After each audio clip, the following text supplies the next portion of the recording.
All right. Good morning, afternoon, whatever the deal is for you. Let's talk about Gladiator. Okay. So the movie Gladiator, I had you watch it, and here's essentially the reason why I wanted you to watch it. Did you notice how during the film, right, the emperor's name was Commodus, right? And Commodus really wanted to be emperor, obviously, but he didn't exactly want to be emperor to help the people. He wanted to be emperor because he wanted power and he wanted people to love him and all that kind of stuff. One of the most important scenes for us in that movie comes when Commodus is murdering his father, right? Remember, he strangled him to death? Right before that scene, there's a discussion in which they list the 4 chief virtues. And this is important. And what he says, Commodus says, is you, Father, listed the 4 chief virtues. And here they basically are: wisdom, justice, courage, and temperance. I'm just going to have to go for temperance. And these are indeed the 4 chief virtues. You'll see this all over ancient philosophy, especially what's called Stoic philosophy, which we'll get into later in the course. And real quick, what is wisdom? Wisdom is the ability to know the whole, right? That's what philosophy is after. What is justice? Justice is being fair, right?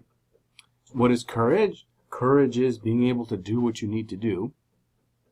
And temperance is the ability to control yourself. Okay, what he says in the movie is, I did not have these virtues, but I had my own. He said, I am resourceful. Wait, it's a C, right? He says, so not wisdom, but resourcefulness. He says, not justice, but ambition. He says, courage, but not on a battlefield. Not up at war. Courage. And then he says, not temperance, but devotion. So these are his virtues. Devotion is there. Sorry, I'm running out of room. So let's look at these. So if we say, okay, so what is wisdom? Well, wisdom is something that you have to work hard at, have a sense of humility, and study in order to become wise. In other words, you can't become wise by watching YouTube videos. You can't become wise by buying a college degree, right? Wisdom comes from doing the work to internalize information into your mind and to gain knowledge. And the more knowledge we gain, the more wise we become about all things. So the point is, wisdom is not about you. Wisdom actually takes humility to realize that there's something more important than you, i.e., knowledge. Now, he says, I'm not wise, but I'm resourceful, right? And so, what is the difference? The resourceful man is in it for himself, right? A resourceful guy is a guy who knows how to get out of a situation for himself. He says, okay, justice. Well, justice. What is justice? Justice is to be fair. Now, imagine any republic, right? Well, what is just? Should we have whatever, universal medical coverage or not? Well, there's a million different opinions. So in order to be just, you have to do what is good for the whole, not what is good for yourself, especially if we're leaders. But even if we're not leaders, to be just people, you don't come up with a reason why you're always right and that things should suit you. To be just, you have to actually accept the other side, understand someone else's position, and do what's best not for you, but for everybody. And he says, I don't have justice, I have ambition. And again, what is ambition? Ambition is about your own self-advancement. Again, he says, courage. What is courage? It's specific that he says, I don't have the kind of courage on a battlefield, but I have other kinds of courage, right? So we could say, well, the courage that the Romans meant was courage on the battlefield. Because courage on the battlefield is about working together as a unit. If you remember at the beginning of the film, we saw how the Romans fought by linking shields, right? So you put your shield together and you attack the enemy as a wall. If you cannot do that and you're more interested in saving yourself or, glorifying yourself, and you either run away and hide or you break rank to charge the enemy, either way you're putting your friends at risk. So courage is not about self. Courage is about doing what is good for the whole. So when he says, other kinds of courage, he could mean something like, robbing banks. That takes courage. Coming out of the closet. That takes courage. All sorts of things. Getting up in the morning, people could say that takes courage. Well, that's not the kind of courage we're talking about. That's our own definition of courage. So most things are courage about the self that he's talking about. And temperance. Temperance means self-control. Temperance is the ability to put what you want in your back pocket, right? So it's being unemotional and being able to control your appetites. Devotion is the exact opposite. When we're devoted, right, that means that we follow somebody without thought. Devotion is almost obsession. And though we say, oh yeah, we should be a devoted husband and stuff, well, we mean that sort of, not in the extreme sense of the word.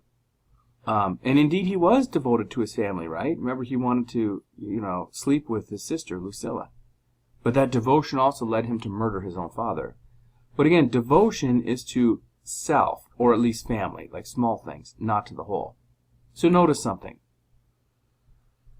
The virtues of Commodus, and I'm going to call these the virtues of empire, are all about self. Me, me, me. Whereas these are all about the whole, right? So the deal is, these are the virtues of a republic. Because in a republic, we all are citizens, and we all have an equal stake in things. And so our leaders and the individuals, the citizens, have to be wise, just, courageous, and temperate. If they're not temperate, so if everyone is a heroin addict, then our society's in trouble, right? If we think that courage is about waking up at 6 o'clock in the morning when the alarm goes off, well, then we're not too concerned about the republic, etc., etc. So the virtues of empire actually destroy the concept of republic. That's the thing. Because when I'm only interested in my own self, my own ambition, and especially add to that I have no temperance, and so I just want to have pleasure, pleasure, pleasure, well, then there's nobody left to care about the republic, right? There's nobody higher to care about the citizenry as a whole. And so that's one of the main things about the Gladiator movie that I was hoping that we would pull out. And then there's a couple other things to consider. The cafe scene. Remember the cafe scene? In the cafe scene, was it Gracchus? Gracchus says, Gaius comes up to him and says, hey, 150 days of games. Right? First of all, what are the gladiator games? They are death. Right? So here are a people whose sense of justice is so corrupted that they feel that watching people slaughtered to death in front of them is entertainment, right? So that's our first clue when we think about what has become of these people. When the cafe scene, he says, Gaius says he's got 150 days of games. The people won't be seduced by that, he says. Now what do you mean by seduced? Seduced means you entertain them, right? So if you entertain people, then you distract them from what's going on politically, right? And Gracchus says, I think he's very intelligent. I don't think he knows just what he's doing.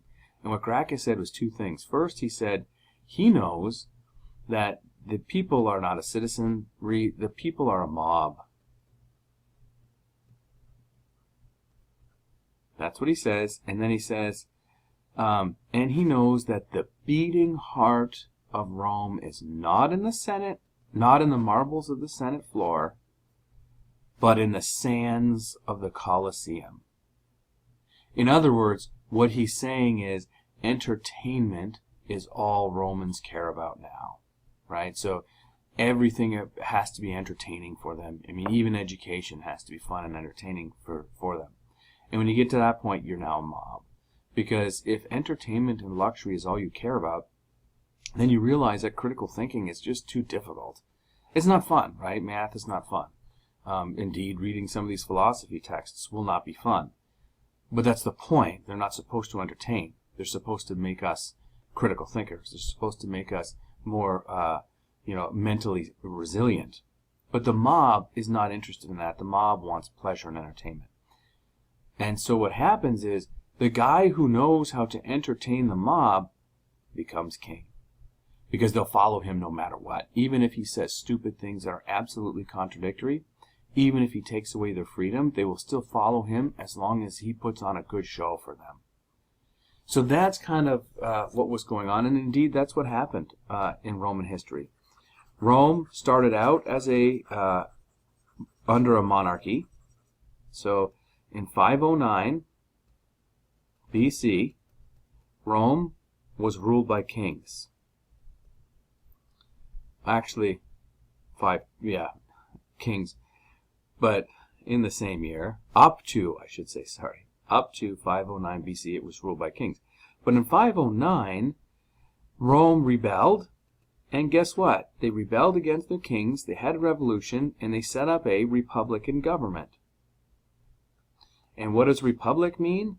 Republic literally means res publica.